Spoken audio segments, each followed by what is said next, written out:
I'm really very grateful to Toby, the music people here. It takes a tremendous village to put the High Holy Days on, and I get such a great thrill with all our Torah readers and Haftarah people and shofar blowers of all ages.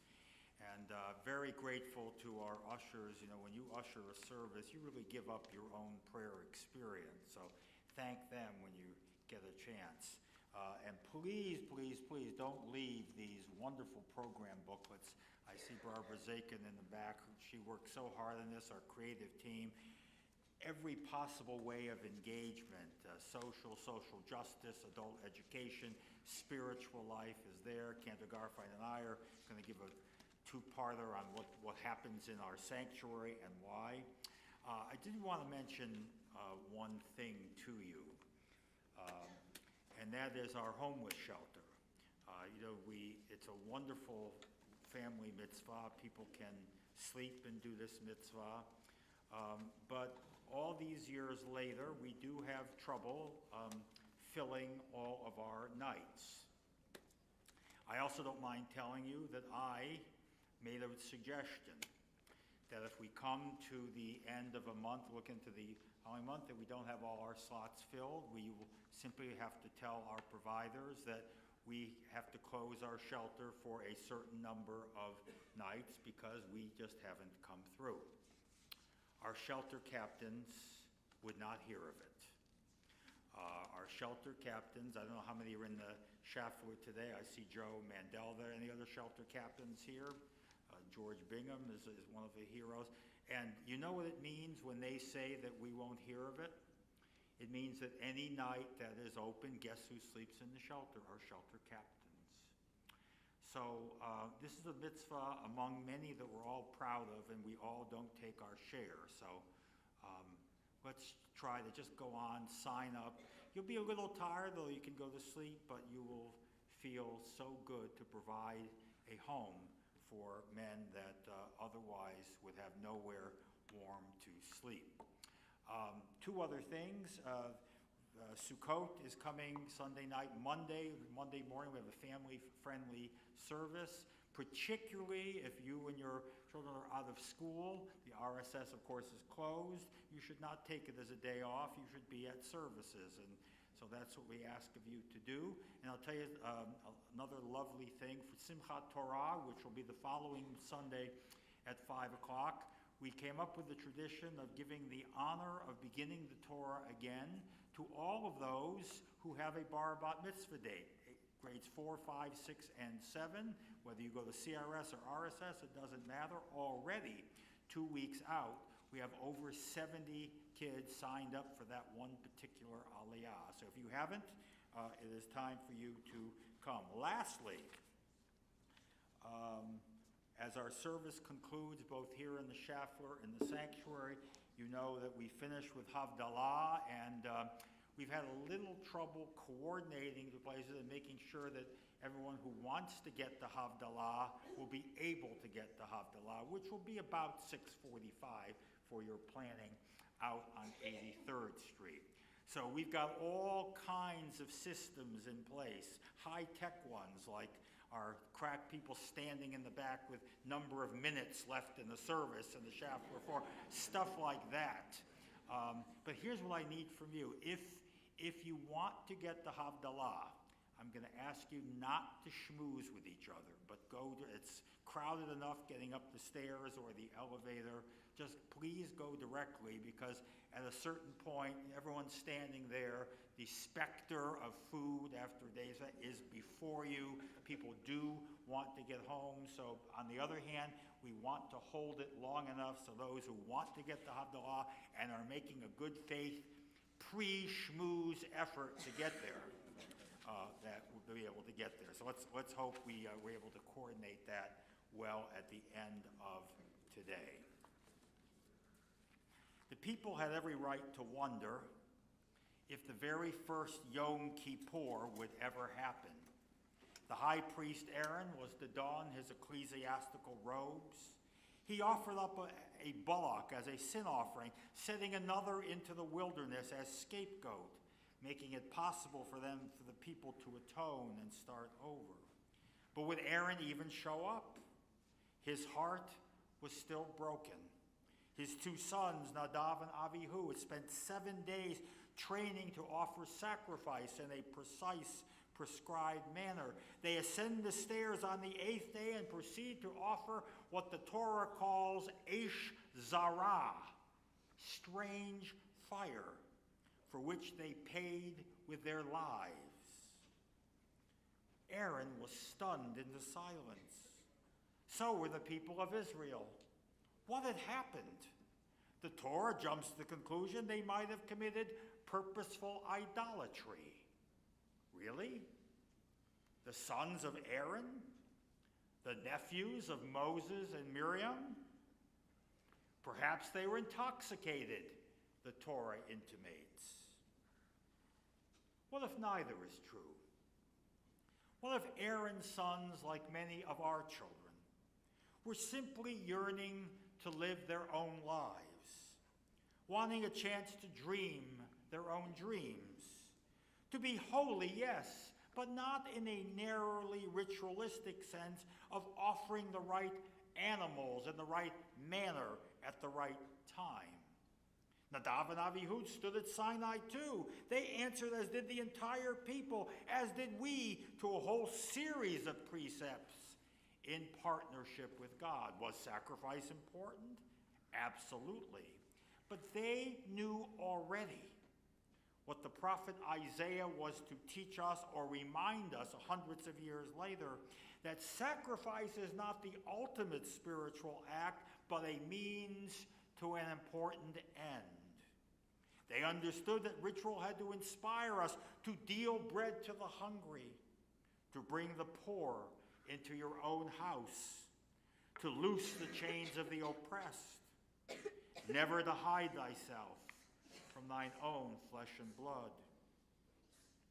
They heard nothing of this in 7 days of preparation. Their work was rote, listless, maybe meaningless. Perhaps Nadav and Abihu felt trapped in a scenario not of their own making. Perhaps they saw a life that mattered, a life that made a difference. Aaron did show up for Yom Kippur, perhaps not only as a sense of priestly duty, but as an atonement for being blinded by his own ambition, his desire to please God at the expense of his own children. Perhaps he was now taking responsibility for his own actions, for his failure to look into the pleading eyes of his children and to say, Hineni, I am here for you. Aaron took responsibility. Today, on this holiest of days, we're called upon to do the same. To be sure, these are not easy times. We feel whipsawed by people and events. So much seems to be out of our control. We're filled, many of us, with outrage. This is not the country I've taken pride in, we may feel. These are not the values I preach and live. Many of us feel this. We say this to each other. We wring our hands. But the question is, do we say, Hineni, I will not be silent. I will respond. This frenetic, noisy year is reminiscent of one 50 years ago, 1968, a year which historian Mark Kurlansky calls the year that rocked the world. Thousands would die in Vietnam. Our campuses became hotbeds of political action as selective service terrorized many of us, with the specter of being drafted to fight a war we could not support and did not want to die for. Dr. Martin Luther King Jr., battling depression and the premonition that his days were numbered, traveled to Memphis, Tennessee to support the strike of sanitation workers on April 3rd, 1968. With real premonition, Dr. King preached at the Mason Temple, I just want to do God's will. He's allowed me to go up the mountain I've looked over, and I've seen the promised land. I may not get there with you, but I want you to know tonight that we as a people will get to the promised land. Of course, he did not. Nor did Robert F. Kennedy, who stood in Indianapolis that very night and pleaded with his nation to, quote, tame the savageness of man and to make gentle the life of this world. His world was not gentle. He too was gunned down in that incredibly divisive, violent year. And yet, many people remember 1968 with pride. With pride. Because we came to realize then that we were not powerless, that we could speak out and march against an insane war, that we could help bring about civil rights and women's rights, that youthful generation had the temerity to believe they could right wrongs with their hearts, their heads, their souls, and their aching feet, and could bring about change. Fast forward to 1995, we at Rose Shalom hired only the second lesbian rabbi who had the courage to come out to her congregation. A few years later, we rose as full sanctuary to offer Rabbi Angel and her bride a standing ovation. We clapped for them, certainly, but we were also clapping for ourselves, for the very real journey we had taken to understand that every human being, whatever color, religion, nationality, sexual orientation, and now gender identification, is created in the image of God and deserves to be treated as such. We who precisely were treated as non-persons in Egypt know what it means to have our identity taken away from us, our basic freedom stripped. We understood that Egyptian bondage was a bondage of a people to the arbitrary power of the state. And so we think that we left Egypt long ago. But did we? I'm afraid that we're in danger in a number of ways of returning to Egypt and giving up personal freedoms, which have been the hallmark of this great democracy.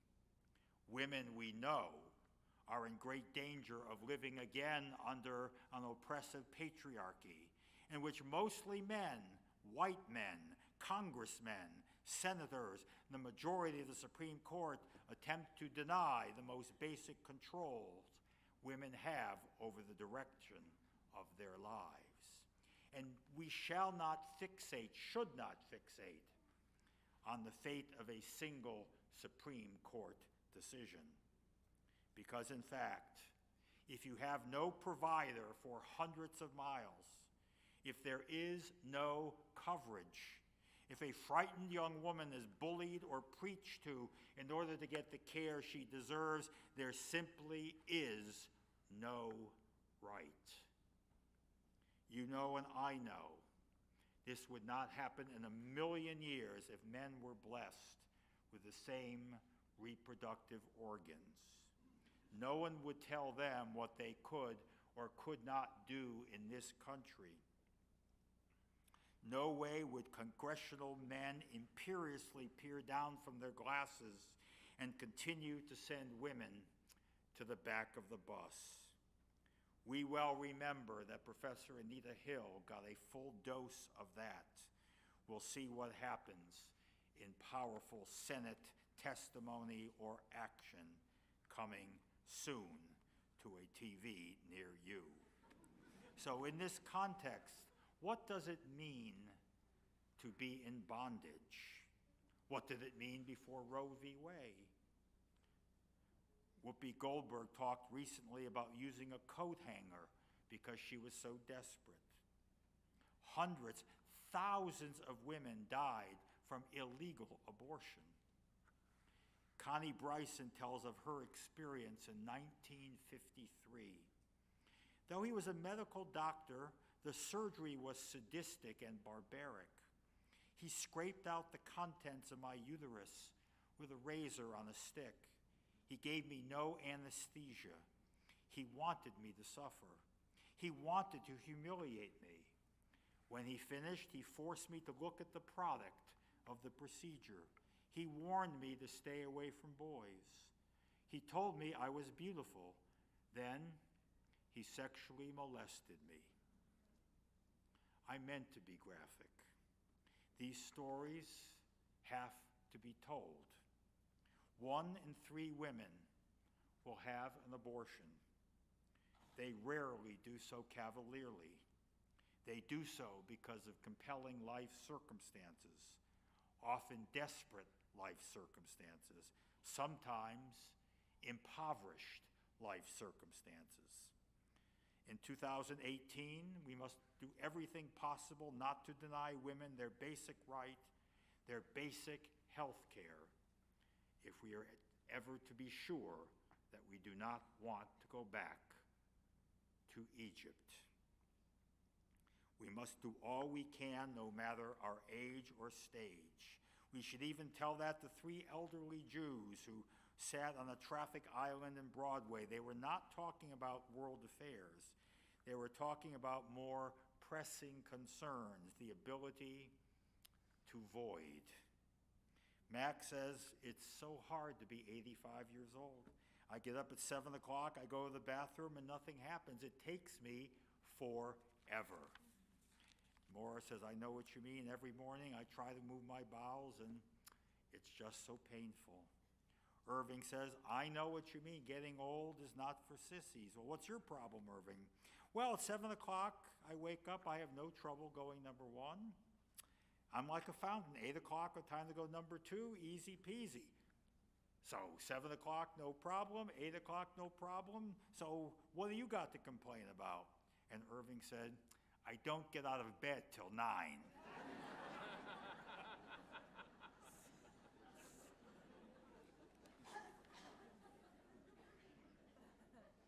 Even for Irving, it's important to get up and move forward. Let me say this.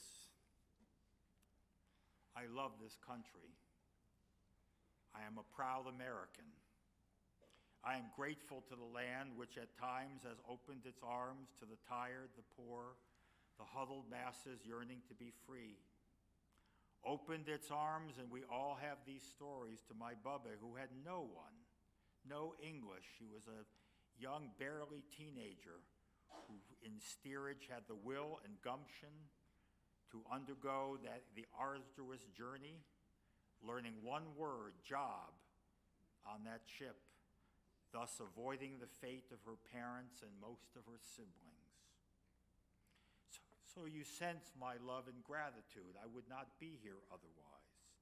So if persona or policies threaten the ideals of our Declaration of Independence, if persona or policies undermine our democracy, if persona or policies sanction the bigotry that once produced unprecedented suffering to our people, if they sanction or shrug off those walking through an historic American city shouting, Jews will not replace us, if persona or policies undermine the rights and opportunities of those too often made to feel that they do not belong in this land, then when we speak out, when we march, when we wear out our voice or our shoe leather, we are expressing our love for this country and what it has always stood for, expressing patriotic yearning to become again one nation, under God, indivisible, with liberty and justice for all.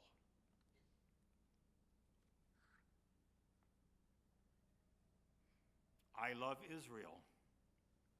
Ever since I huddled with my classmates around the transistor radio, scared that the Six-Day War would be their last, I have loved and been dazzled by the Jewish homeland.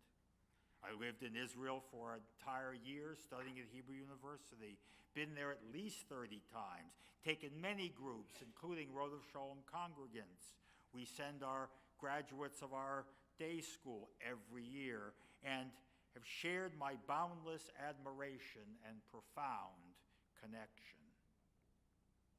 But when persona or policies threaten to undermine her democracy, when persona or policies undermine the principles of her Declaration of Independence, when persona or policies send a clear message that all of its citizens are not equal, do not have the same opportunity or access to justice, when we speak out, we do so out of real love and hope that Israel will live up to her own promise.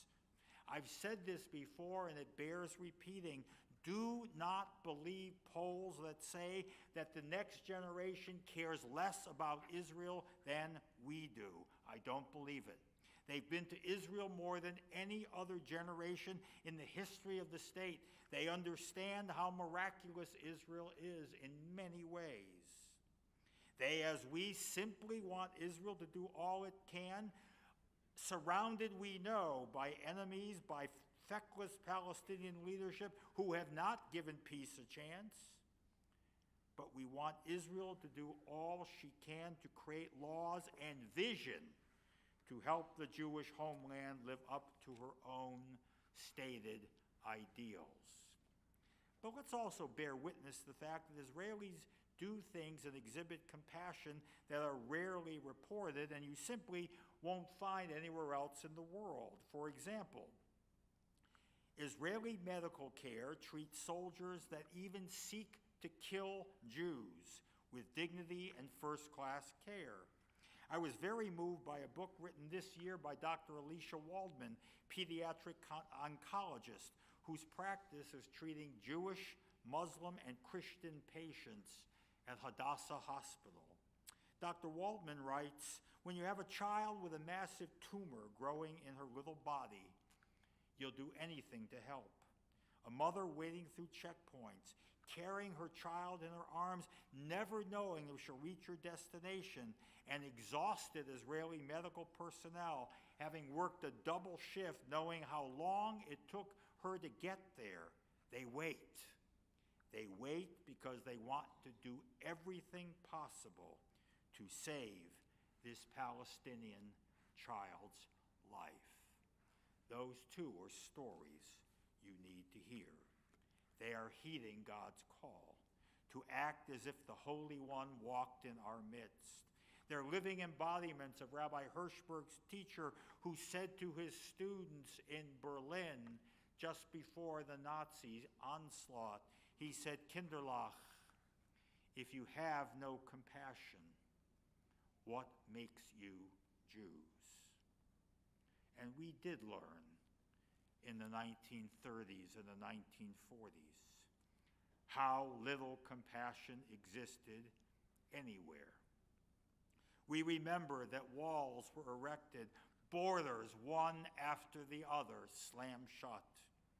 Our parents, our grandparents were desperate for some country, some politician to recognize our plight and our humanity. And we say Kaddish for all the members of our family who died for the lack of that compassion. Well, today, people are escaping countries where certain death awaits them, awaits their children.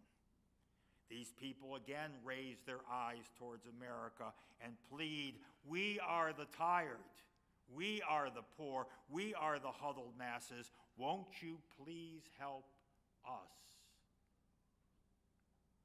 You and I, we at Road of Shalom have answered Hineni. We are here for you, as you well know and as you have heard. With tremendous communal effort and pride, we have resettled refugees in our city, helping them with jobs and apartments, welcoming them with open arms and overflowing hearts. They are not Jews. They are Muslims We resettled these terrific young men because our Jewish values so dictate, because it is a way we can finally leave Egypt and ultimately look toward the promised land. I don't have to tell you, though, that there's so much more that needs to be done. In New York City, in this blessed little island, a woman with multiple myeloma who is undocumented tells her doctor she will not continue chemotherapy because she fears that the federal government will deport her for receiving medical care. Many more people than we realize are weighing the risk of death by disease versus deportation. In our city, there are more than 1 million undocumented immigrants facing agonizing choices every day. Many of them do not feed their children properly. We were told by the head of WISCA, the West Side Campaign Against Hunger, with whom we will work, with whom we will partner on Mitzvah Day, etc. We were told that many people do not feed their children properly because they will not wind up in WISCA's database. They won't give their children basic health care. They don't report crimes perpetrated against them. They don't report domestic violence. They don't drive either because they can't get a license or because a broken taillight can deliver them to immigration and customs enforcement. How can any church, any mosque, any synagogue, any children of God possibly stand for this? We did not, and we shall not. Isaiah's words in the Haftarah you're about to hear must penetrate our kishkas and provoke anger. Will you call this a purposeful fast, an acceptable day to God? Only if you loose the feathers of wickedness.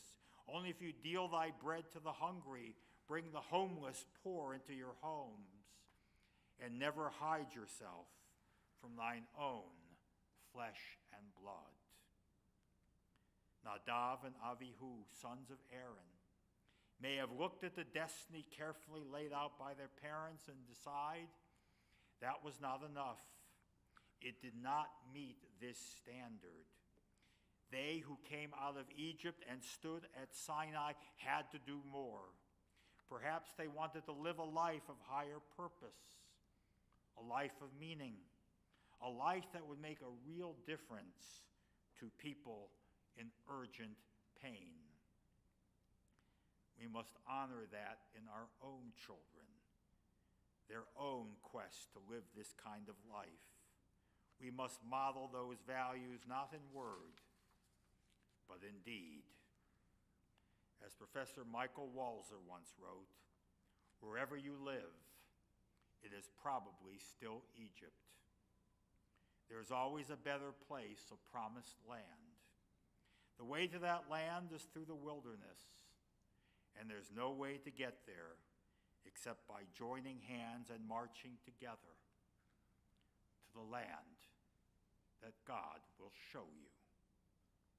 There is always something you can do, something you must do. Do it.